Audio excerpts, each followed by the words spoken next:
Fobia St Dinfna Hotel, or Dinfna depending on if we're going by the title or the Steam description, is a survival horror game made by Brazilian developer Pulsatrix Studios. Set in Brazil as well, I guess it's smart sticking to what you know. In Fobia, you play as Roberto Lete Lopez, an amateur journalist that's looking into the disappearance of another investigator dating years prior, as well as reports of paranormal activity. Invited to the St. Dinfna Hotel via email by his contact Stephanie, Roberto checks in only to get promptly ghosted. I showed you my press pass, please respond.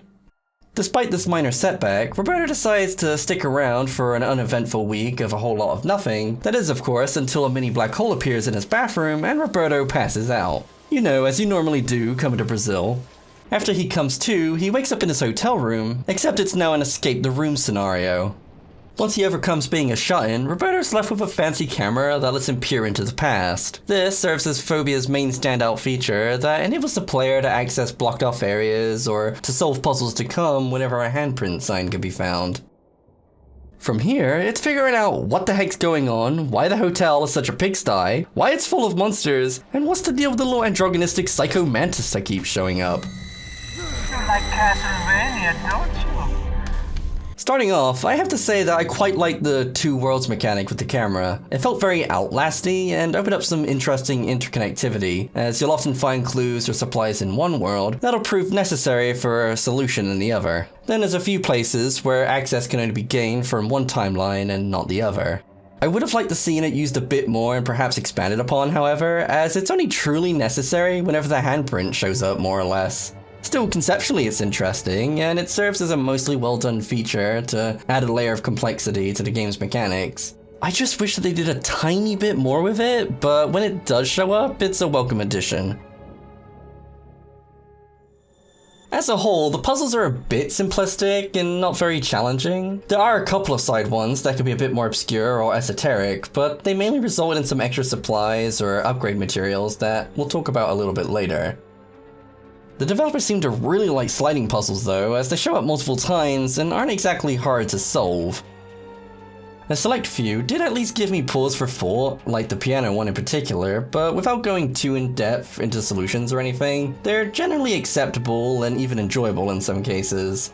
So overall, I'd say that they did an alright job with Fobia's puzzles, as it's better to err on the side of caution than to leave the player feeling frustrated. When it comes to atmosphere, Fobia does a decent job at establishing it during the opening portion of the game, allowing players to explore the hotel, which is mostly barricaded off with furniture and other debris, all the while trying to piece together what's been going on from the numerous cassette tapes and notes that you'll find. It's been about 2 hours now. Unfortunately, the frequency in which they have the little girl showing up to do the spooky appear then disappear trick is a bit much, to the point of being predictable. There's only so many times you can do it before it starts getting old. At least they're trying, but it comes off more as a bad trope rather than genuinely unnerving. The one thing that did startle me was the little bug monsters that would pop out to latch onto my face occasionally. Ah! These quickly wind up being more annoying than anything though, since they're really hard to detect, and if one catches you, then chances are any others nearby are guaranteed to hit you in succession, usually resulting in losing about a third if not more of your health bar. Likewise, any effort the developers spent building up tension is instantly deflated the moment the game cuts away to zoom in on something. Like, oh, thanks for that, something scary might have happened otherwise. What's scarier than the atmosphere is the inconsistent voice acting performed by Roberto. His line delivery can be really bad at times, especially when compared to Stephanie's, who sounds a lot more professional than our main character. I was knocked out for God knows how long, and the entire hotel is completely destroyed. Stop. Answer me. Roberto. My name is Roberto. I came here last week to investigate the people who have been going missing. The still delivery makes it sound like a really awkward ADR job, and it doesn't help that Roberto sounds kinda whiny whenever he's having a hissy fit at Stephanie. Oh, really? And why exactly should I trust you? Roberto, just... No, I'm done listening to your bullshit. All your advice ever did for me was get me stuck inside this godforsaken hotel with monsters that are trying to fucking kill me. I guess he's understandably salty over being catfished. I would be too, to be honest. At least his reactions to encountering new dangers could be a bit more believable, which I appreciated. Jesus Christ, what the fuck is that thing? In his defense, he does have his moments, like when the stalker anomaly appears in his shower. The guy just shuts the door and tries to leave. What an absolute unit. Generally speaking though, the dialogue overall lands somewhere in the middle of the quality spectrum, being decent enough to overlook for the most part. It also has to be said that the models can be a bit uncanny valley, what with the stiff hands the guy at the front desk has, making them look more like prosthetics than anything else. Oh, and did I mention that this guy has a lip smack on par with JC Denton? Tourism? Work? Or simply looking for an escape? He was a good man. What a rotten way to die. I hope you like this monster's design, cause the developers seem really proud of it, judging by the way that it's copy-pasted throughout Fobia.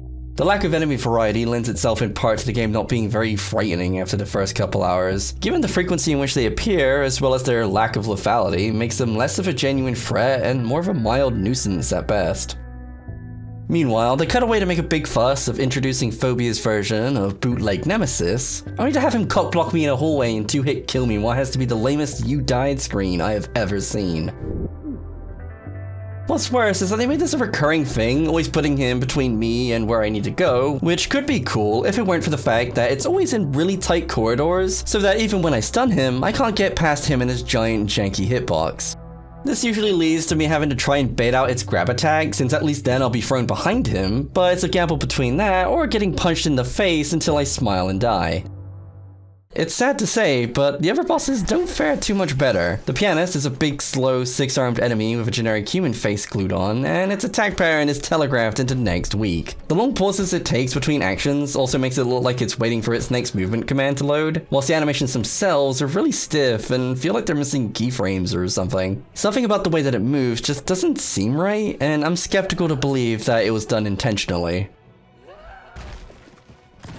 Speaking of animations, they can sometimes bug out when you're being attacked or interacting with something, leading to some strange visual glitches. When it comes to combat, it looks and feels pretty much like a direct copy of Resident Evil 7, although just slightly off in some ways. The weapons just don't feel very impactful, even the shotgun, despite its ability to one-tap Skelly Boys up close. In total, there's 4 weapons to choose from, and ammo for them is plentiful enough to the point of trivializing combat. I was carrying around nearly 600 rounds by the end, so there's literally zero reason not to put down every single monster you come across.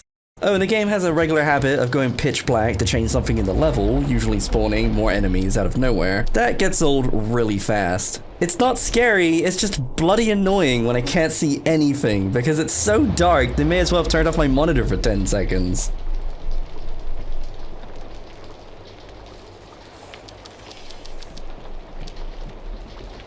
As I briefly mentioned before, there is an upgrade system for your weapons and the camera, which while nice to include a progression system, the sheer amount of them you need for some of the upgrades is borderline ridiculous. It makes going out of your way to track down even the +5 upgrade points feel like a chore or insignificant, especially when the shotgun's tier 3 damage mod takes 30 of them alone. For this reason, I can't possibly imagine myself spending 10 points on extending the camera's night vision effect, unless it was New Game Plus and I had nothing left to upgrade. On the other hand, finding another bag to expand my limited inventory is far more rewarding than having yet another health kit or a stack of SMG ammo that's just going to be banished to my storage to join the rest of the pile that I'm never going to use. Speaking of, much like the Resident Evil games Fobia is trying to emulate, inventory management plays a major role as you'll be storing excess rubbish in your storage chests on a regular basis. Which brings me to my next point in that I dislike the way they handled the inventory system here. You can't even rotate items carried on your person, so managing space can be a bit of a nightmare or lead to wasting time playing inventory Tetris whenever I'm trying to pick up new items that take up more than one square. It also doesn't show you how much space the item you're trying to pick up takes, so this can lead to unnecessary trips back to the safe room to unload, only to realize it's because I didn't make a 2x1 tile space instead of the 1x4 I had. Add on to the fact that there's no map unless you count the one that's plastered on a wall somewhere, so you can end up getting lost and trying to figure out where you were in the first place. The collision detection is also inconsistent, not just when trying to bypass knockoff Nemesis, but it also led to me getting stuck on invisible doors or having to run side to side in order to climb some stairs. The worst culprit, however, was when it wouldn't let me go down a destroyed catwalk in order to reach the last of 6 buttons I needed to push to advance the plot. I must have searched for nearly half an hour through every possible pathway until I decided to bump my face against it for a second time, at which point it finally let me go down. Oh, and also at some point during this, my inventory refused to open anymore until I reloaded the game. You know what? Fuck this. Finally, the whole section where you're running around outside with a weird artifact compass felt out of place. While it made sense that the hotel was linear due to its tight corridors and the fact that it's inside, it still had a sense of exploration to it. Meanwhile here, you're outdoors, but it feels even more restrictive as a result since there's no deviating from the path and everywhere is conveniently fenced off, or has some knee-high shrubs acting as an invisible wall blocking your path. And for the whole time, there's annoying sound effects going off in the background to insinuate your character's crazy, while you're running around the woods looking for pieces of the Millennium Puzzle like they're paper in a Slender Man game. There's nothing to fight here, and as for the puzzles, they're running around looking for a key to unlock a door to another key to then open gates with some bolt cutters. While it's included for narrative reasons and gives at least some insight into the story, the whole section feels out of place and was just kind of boring, really.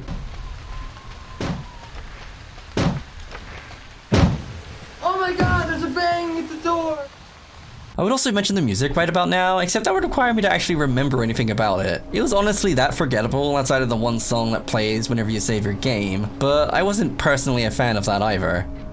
As for the story, it wasn't spectacular nor particularly well told, but it was at least enough to keep me wondering where the developers would go with it and what would happen next, which is at least something. It involves a lot of entries talking about the cult that's based here and everything, while having more hints to piece together from the journals you find, which is a pain to navigate by the way, since Roberto turns the page at the rate of about 1 per hour. I do want to talk about the ending real quick, so spoiler warning and jump ahead to this timecode if you want to avoid it, but I feel it's worth at least mentioning. Simply put, the endings are a bit rubbish and don't really explain anything. The chapter is named The Choice, meanwhile they have scrollings on the wall saying choice is an illusion, and has Christopher, the cult's founder and guy you play during the Slender Man sections, confront Roberto to give him an ultimatum. Oh, and also Stephanie's there, you know, the one that invited you here and has been sending you phone calls the whole way through the hotel. Yeah, she's here with him and decides to stab him in the back now for no discernible reason, only for him to easily kill her and be like, okay, that was kind of random. Now, while there are clues that Stephanie has been working with Christopher since the very start, they're easy to miss, and it still doesn't change the fact that it makes no sense when she decides to betray him. It's like they had no idea what to do with her, so they decided to just kill her off. After that, you're then given the choice to shoot Chris or to join him. Except choosing to give him the finger and a 45 to the chest results in being sent back in time to the start of the game, ready for New Game Plus. Meanwhile, joining him gives a subpar explanation of the little girl being your daughter from 2060, and the whole thing just doesn't really make any sense and is pretty much unanswered as to what the heck is going on. Besides that the cult's experiments result in some kind of apocalypse with the freaky monsters running amok. Honestly, despite all my grievances, the game was okay and fairly fun up until then, at which point it just fell flat on its face. Trying to pull off a serious time travel story is really difficult, and here it just didn't work. She was too strong, unpredictable. I had to ensure that she didn't subvert any of my plans. Our plans, Roberto. But none of that matters now. Looking back at it, Fobia St Dinfna Hotel is more of a puzzle shooter with light horror elements than a survival horror game. Ammunition and healing supplies are so abundant that they're only ever limited by your inventory space, but never to a degree that you really feel in any danger. It seems like the developers spent more time chasing Resident Evil tropes and trying to emulate 7 in particular, to the point of lacking its own identity besides the Two Worlds camera feature, which again I liked a lot as a concept and a game mechanic. For die-hard fans of the genre, and Resident Evil ones in particular, I'm sure it'll be more than enough to be enjoyable, but if I gave ratings, I'd rank it a 6 out of 10, since it does some things right or well enough, but it has some serious shortcomings in other areas. The story in particular is a major misstep for me. Overall though, it's okay, and I'd give it a lukewarm recommendation to those interested.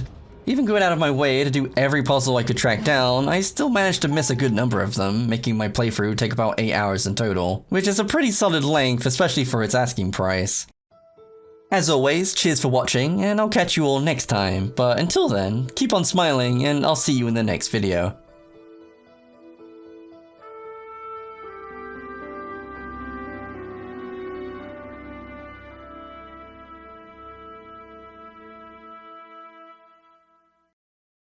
You know what? Fuck this.